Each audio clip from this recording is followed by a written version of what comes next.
All right. Genesis 29. So last week we left off, we talked briefly about Jacob's vision of the ladder.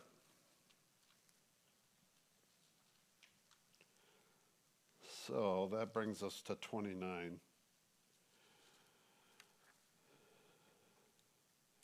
Let me begin reading 29:1. Then Jacob hurried on, finally arriving in the land of the east. He saw a well in the distance. 3 flocks of sheep and goats lay in an open field beside it, waiting to be watered. But a heavy stone covered the mouth of the well. It was the custom there to wait for all the flocks to arrive before removing the stone and watering the animals. Afterward, the stone would be placed back over the mouth of the well. Jacob went over to the shepherds and asked, "Where are you from, my friends?" "We are from Haran," they answered. "Do you know a man there named Laban, the grandson of Nahor?" he asked. "Yes, we do," they replied. "Is he doing well?" Jacob asked. "Yes, he's well," they answered. "Look, here comes his daughter Rachel with the flock now." Jacob said, "Look, it is still broad daylight, too early to round up the animals. Why don't you water the sheep and goats so they can get back out to pasture?" "Well, we can't water the animals until all the flocks have arrived," they replied. Then the shepherds moved the stone from the mouth of the well, and we water all the sheep and goats. Jacob was still talking with them when Rachel arrived with her father's flock, for she was a shepherd. And because Rachel was his cousin, the daughter of Laban, his mother's brother, and because the sheep and goats belonged to his uncle Laban, Jacob went over to the well and moved the stone from its mouth and watered his uncle's flock. Then Jacob kissed Rachel, and he wept aloud.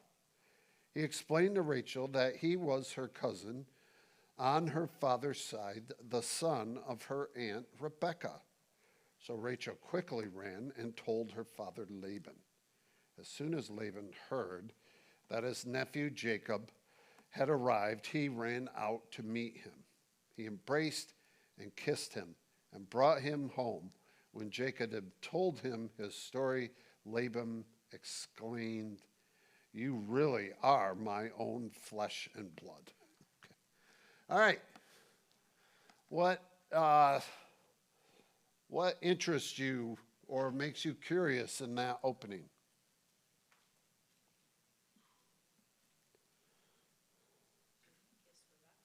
He kissed Rebecca. That kind of jumps out, doesn't it?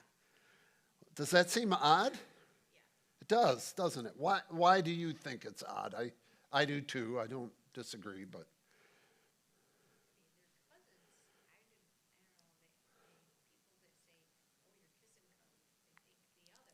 yeah,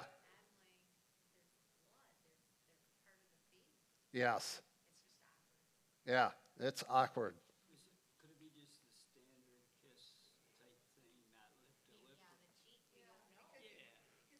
Well, they do more of a greeting like that or something.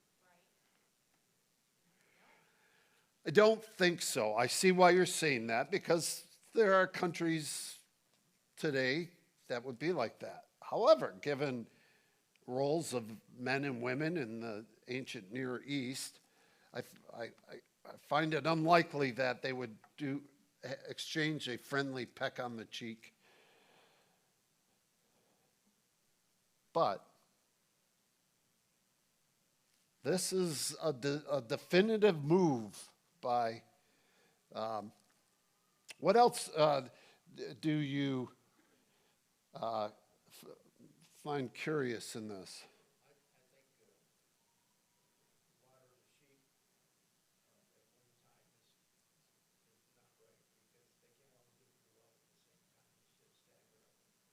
Yes. Well, wells are different there than probably we're accustomed to here. Uh, Often wells in Israel, in that region, are there's a hole, and then there's often a staircase carved into the edge of the wall that spirals down and allows people to descend to the water. Then the water is brought up and it's poured into troughs for drinking and certain things. Because of the heat and the sun, it's probably kept covered. Wells, particularly in Michigan, the water's going to be there all the time. So there's something, they've had to work out something to make sure that this whole process is effective.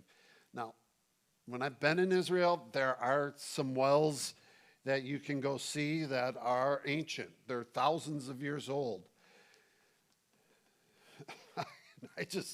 There'll be a spiral staircase cut in the rock that's about this wide, and it just goes down and spirals around down to the water source and then comes back out. It's a lot of work, and it's dangerous work. And you know who did it? The women. So my guess is they cover it because to limit evaporation and to centralize, to make the work more efficient. So they can either, most likely, I think they would build a train of people and they would hand water up so they could do it continuously. It's arduous, but they're smart.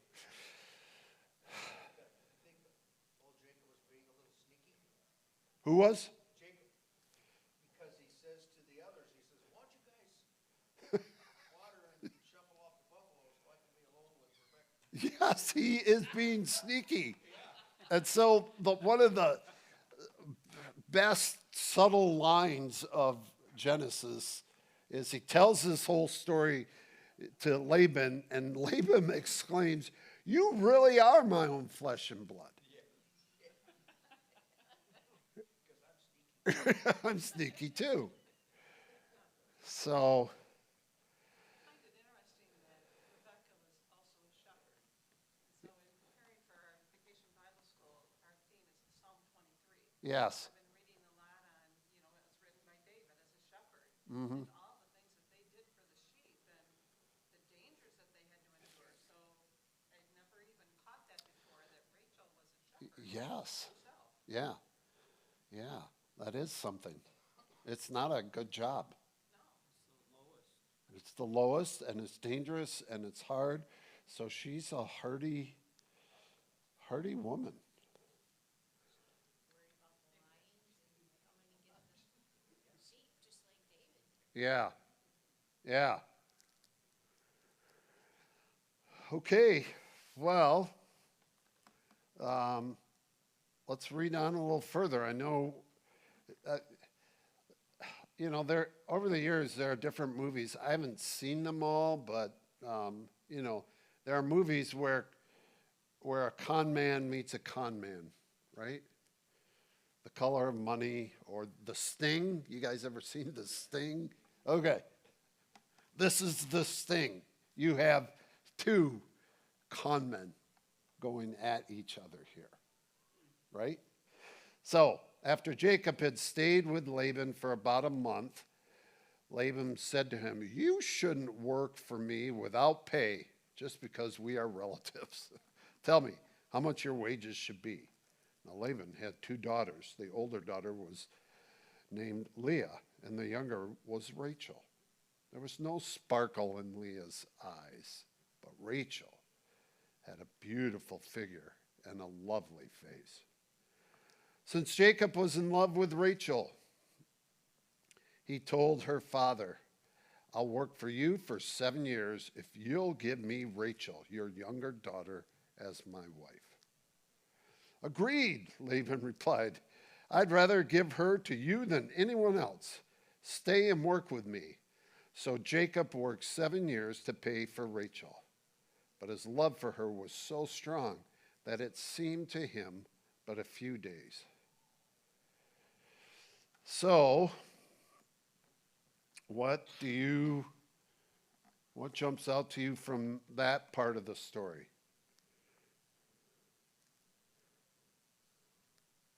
It's customary, wasn't it, for the older one to be married off first? Yes, And so he just so quickly agreed.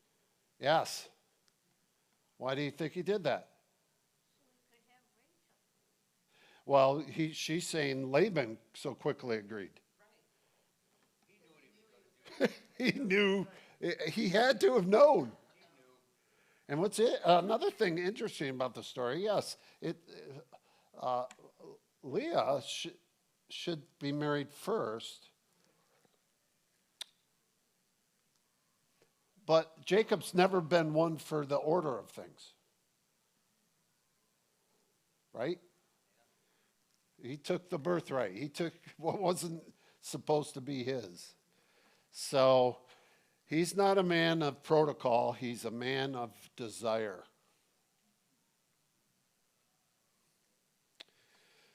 Agreed. I'd rather give her to you. Knowing what's going to happen, this is to me it's comical. He is just such a con man. Laban is such a con man, and Jacob doesn't know it. So Laban invited everyone in the neighborhood and prepared a wedding feast. But that night, when it was dark, Laban took Leah to Jacob, and he slept with her. Laban had given Leah a servant, Zilpah, to be her maid. But when Jacob woke up in the morning, it was Leah.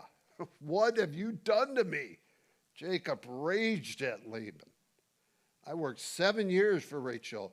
Why have you tricked me? Well, it's not our custom here to marry off a younger daughter ahead of the firstborn, Laban replied. But wait until the bridal week is over, then we'll give you Rachel too, provided you promise to work for me another 7 years. So Jacob agreed to work 7 more years. A week after Jacob had married Leah, Laban gave him Rachel too. Laban gave Rachel a servant, Bilhah, to be her maid. So Jacob slept with Rachel too, and he loved her much more than Leah. He then stayed and worked for Laban the additional 7 years. All right. What kind of household do we have here? Yes. I've got to go back because Laban was the one that suggested that he pay money or something Yes. so that he doesn't have to work for free. Right. What's that about? He was cheap. He's, He got out of it easy. Laban clearly is a guy who presents one way, but in his mind he operates another way. So he's not only he's very disingenuous. So he would be the relative or the person you meet who he would have been a great politician, and so he wants to come across as I'm generous. Name your what do you want? Well, the kiss earlier, he knows what Jacob wants, right? So as we try and stay in the story, what's the purpose of that kiss? Well, that kiss is going to be, we're given that detail because then we know that Laban knows what Jacob really wants. And we've already seen this, right, with the bartering over the tomb for Abraham's wife, that things are being said that aren't sincere, they're more symbolic and heading towards a point.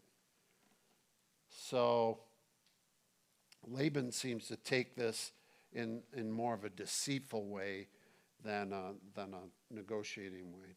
So, does that make sense? Yeah. So you know what else is, not only did Jacob kiss Rachel, Laban kissed and embraced Jacob. Yeah. So it was like, is that the kiss of fools? It looks like a loving, happy family, but it's by the time the marriages are set, you got chaos, guys. You have relational chaos, and what's going to happen in verse 30? Well, let me read a little bit. When the Lord saw that Leah was unloved. This is a great line, you guys. I know this book is long, but there are so many profound things. When the Lord saw that Leah was unloved, he enabled her to have children. But Rachel could not conceive.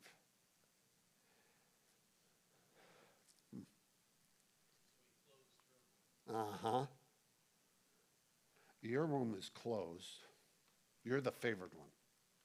You're the beautiful one. Everybody loves you. Jacob loves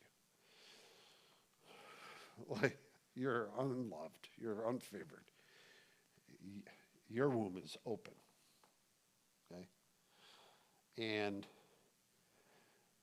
this always reminds me of the story of Elkanah and Hannah. 1 Samuel. So Elkanah is this righteous man, and he has two wives, Hannah and Peninnah. You've probably heard me talk about them in class before.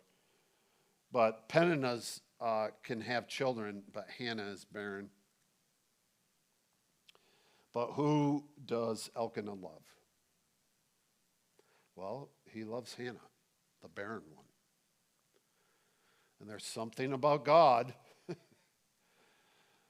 Oh, his heart he just seems to find those people who have been forgotten, pushed aside, downtrodden, barren, and on and on. He says, I will find the people of this world that you've given up on, and I will work out the most amazing things through them. Not through the people you expect. So Leah is pregnant and gave birth to a son. How do you think Rachel's doing with this? Yeah. So we live in a culture where we have children because we want to.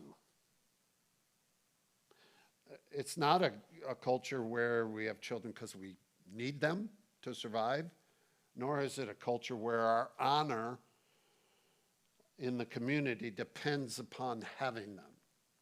But in this culture, those first two, you need children for your future survival.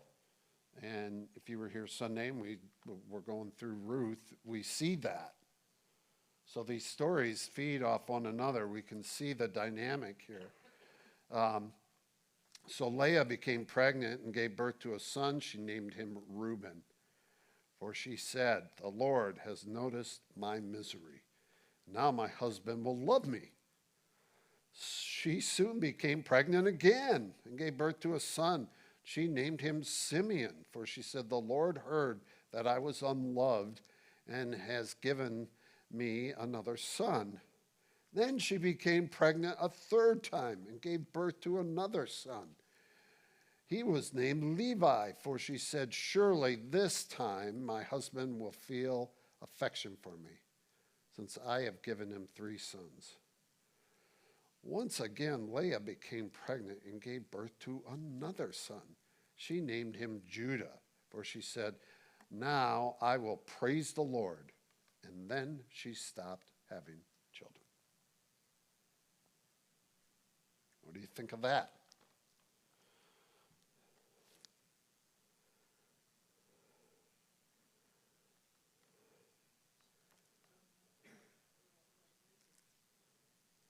What's that?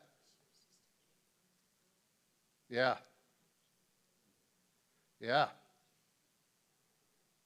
She, yes, they're Jacob's sons. 4 times. So we know some years are going by here. At least 4. Yeah. And then the last one is Judah, Yeah. the lineage. Yes. Yeah. Keep track of these sons' names because they're going to be important by the time we get to the end of Genesis. Well, when Rachel saw that she wasn't having any children for Jacob, she became jealous of her sister. She pleaded with Jacob, "Give me children, or I will die." Oh, then Jacob became furious with Rachel. "Am I God?" he asked. "He's the one who has kept you from having children." Wow, what a conversation. You guys, this is just a husband and wife fighting in the frustration of infertility. Reminds me of Adam and Eve. Yeah. Oh, yeah. Yeah. It's your fault. It's your fault. Who's to blame here? And Rachel, it's easy to draw the conclusion. This is the first time she's not the favored one. I understand too that it was the custom, that it was the man's responsibility to impregnate his wife. Yeah. Yeah. Yeah, they didn't have a knowledge of infertility and science like we do. Then Rachel told him, "Take my maid Bilhah and sleep with her. She will bear children for me, and through her I can have a family too." So Rachel gave her servant Bilhah to Jacob, and wife, and he slept with her, and Bilhah became pregnant and presented him with a son. Rachel named him Dan, for she said, "God has vindicated me. He has heard my request and given me a son." Then Bilhah became pregnant again and gave Jacob a second son. Rachel named him Naphtali, for she said, "I have struggled hard with my sister, and I'm winning." You guys, this is not a healthy family. They need counseling. They need family counseling, big time. Meanwhile, Leah realized she wasn't getting pregnant anymore, so she took her servant, Zilpah, and gave her to Jacob as a wife. Soon Zilpah presented him with a son. Leah named him Gad, for she said, "How fortunate I am." Then Zilpah gave Jacob a second son, and Leah named him Asher, for she said, "What joy is mine!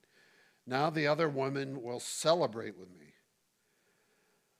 One day during the wheat harvest, Reuben found some mandrakes growing in a field and brought them to his mother Leah. And Rachel begged Leah, "Please give me some of your son's mandrakes." But Leah angrily replied, "Wasn't it enough that you stole my husband? Now will you steal my son's mandrakes too?" Rachel answered, "I will let Jacob sleep with you tonight if you give me some of the mandrakes." Oh, gosh. So there's a little bit of a mystery as to what this plant is, these mandrakes. And, well, it's supposed to be help with fertility. Yeah. And exactly what that is today, I researched it before. I really couldn't find anything conclusive. But so that evening, as Jacob was coming home from the fields, Leah went out to meet him. "You must come and sleep with me tonight," she said. "I have paid for you with some mandrakes that my son found." So that night he slept with Leah. God answered Leah's prayers. She became pregnant again and gave birth to a fifth son for Jacob. She named him Issachar, for she said, "God has rewarded me for giving my servant to my husband as a wife." Yeah, then Leah became pregnant again and gave birth to a sixth son for Jacob. She named him Zebulun, for she said, "God has given me a good reward. Now my husband will treat me with respect." for I have given him 6 sons. Later, she gave birth to a daughter and named her Dinah. Then God remembered Rachel's plight. Okay? What does that phrasing remind you of? Then God remembered Noah. Right? Then God remembered Rachel and answered her prayers by enabling her to have children. She became pregnant and gave birth to a son. God has removed my disgrace, she said, and she named him Joseph, for she said, may the Lord add yet another son to my family. Wow. All right, soon after Rachel had given birth to Joseph, Jacob said to Laban, please release me so I can go home to my own country. Let me take my wives and children, for I have earned them by serving you, and let me be on my way. You certainly know how hard I have worked for you. Please listen to me, Laban replied. I have become wealthy, for the Lord had blessed me because of you. Tell me how much I owe you. Whatever it is, I'll pay. So here it is again, Chuck. Jacob replied, well, you know how hard I've worked for you and how your flocks and herds have grown under my care. You had little indeed before I came, but your wealth has increased enormously. The Lord has blessed you through everything I've done. But now what about me? When can I start providing for my own family? Well, what wages do you want?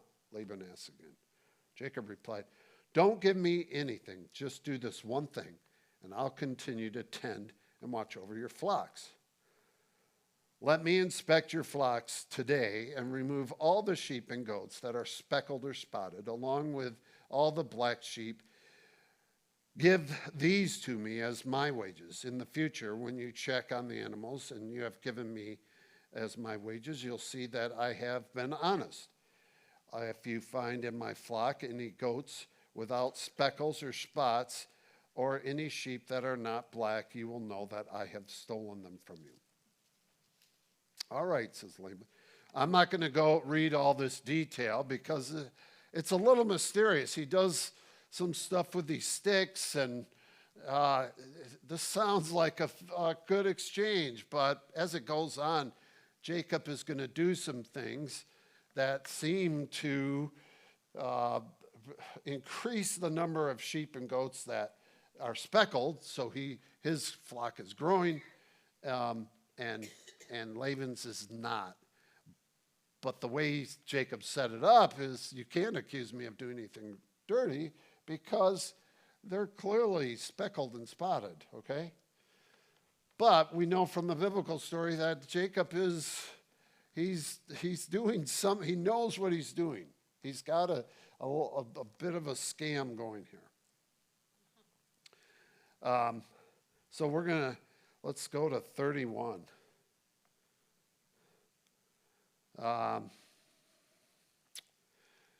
But Jacob soon learned that Laban's sons were grumbling about him. Jacob has robbed our father of everything, they said.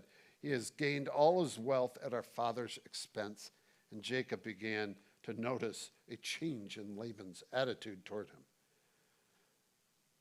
Then the Lord said to Jacob, return to the land of your father and grandfather and to your relatives there, and I will be with you.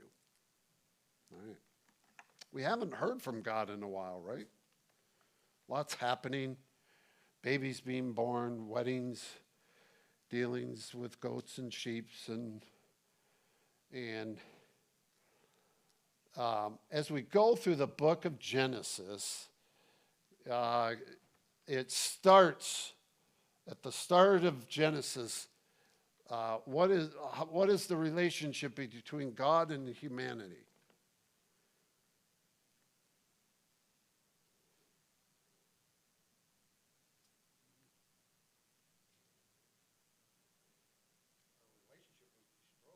Well, before the fall, when the book opens, humanity is created, and how does God relate with them? Yeah, he walks with them in the cool of the day, right? But then the fall comes. And so as we go through these different stories, God is speaking to people. But we're going to see as we get deeper and deeper into Genesis, we hear from God less and less. This is still God's plan. This is still God's people. But by the time we get to the Joseph narrative, Joseph is going to be doing a lot of things, and we don't hear things like, and then God told Joseph to do this, okay? So there's a real sense, the way this narrative is constructed, we seem to be getting more and more distant from God. And it's setting the stage for the Exodus, okay? So we need to read Genesis as one book, one narrative, but by the time we get to the end, we'll see that the narrative, even though it comes to an end, it sets up the beginning of the narrative of the Exodus. So we're hearing from God less and less. And then in Exodus, God is going to reappear to his people. Okay? So I want this is brilliantly written. This is not just a recording of facts and figures. This is written, the whole structure of it is giving us a sense that God is moving this thing, but things are changing. His people don't always behave well, and things are changing, but God is never absent, and he always remembers. You said something a couple weeks ago about the water. Came more and more water, and then recedes more and more. So like the same type of a wave action. Yes, yep, that's good. Yeah, the waters prevailed upon the earth. The waters prevailed, and it feels like despair. And then God remembered Noah, and the waters receded. And we're going to see that. If you've read through the book of Judges, or ever listened to sermons on it, if you read through the book of Judges, there's this cycle that goes with every judge, and it starts with God is with his people. The people forget God. The people are oppressed or taken into captivity. The people cry out to God. God raises up a judge and delivers them. And it goes over, it's just like this wheel of, are we going to learn? No, and the answer is no. We're not. We're not. It's all the need for Christ. Everything's, by the time you get to the New Testament, it is painfully obvious from our own life, but also from the human history, that the need for Christ it's the only thing that will save us. So, all right, just another couple minutes here. And so, I'm in 31.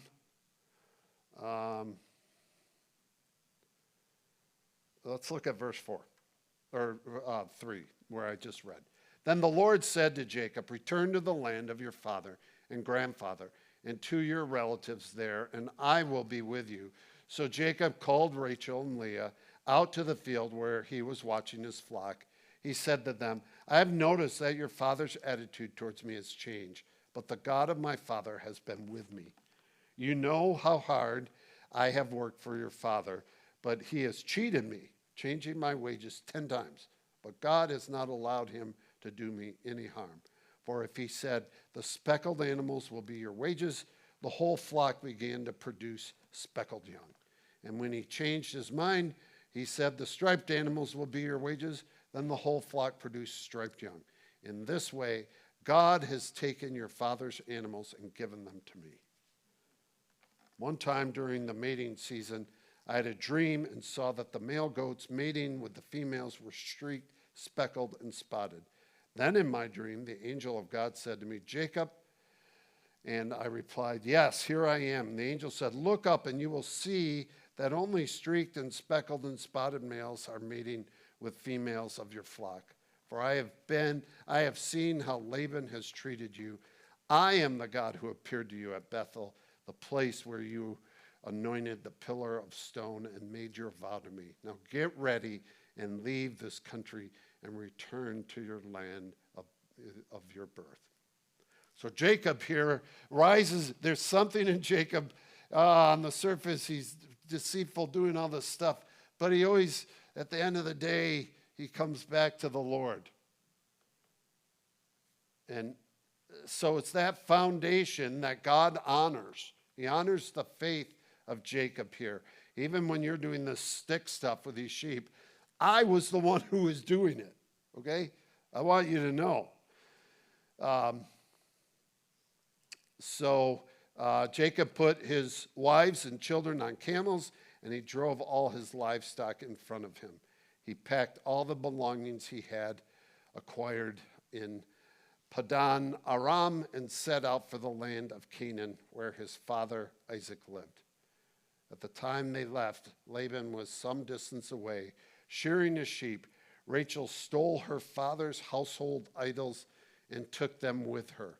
Jacob outwitted Laban, the Aramean, for they set out secretly and never told Laban they were leaving. So Jacob took all his possessions with him and crossed the Euphrates River, heading for the hill country of Gilead.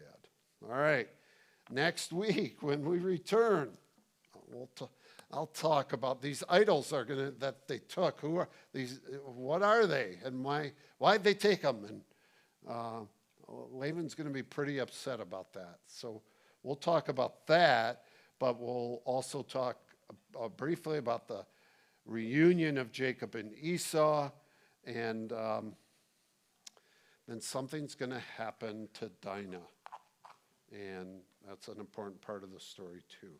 So next week, I'm going to try and get us through most of the Jacob narrative, so then the next week we can do Joseph.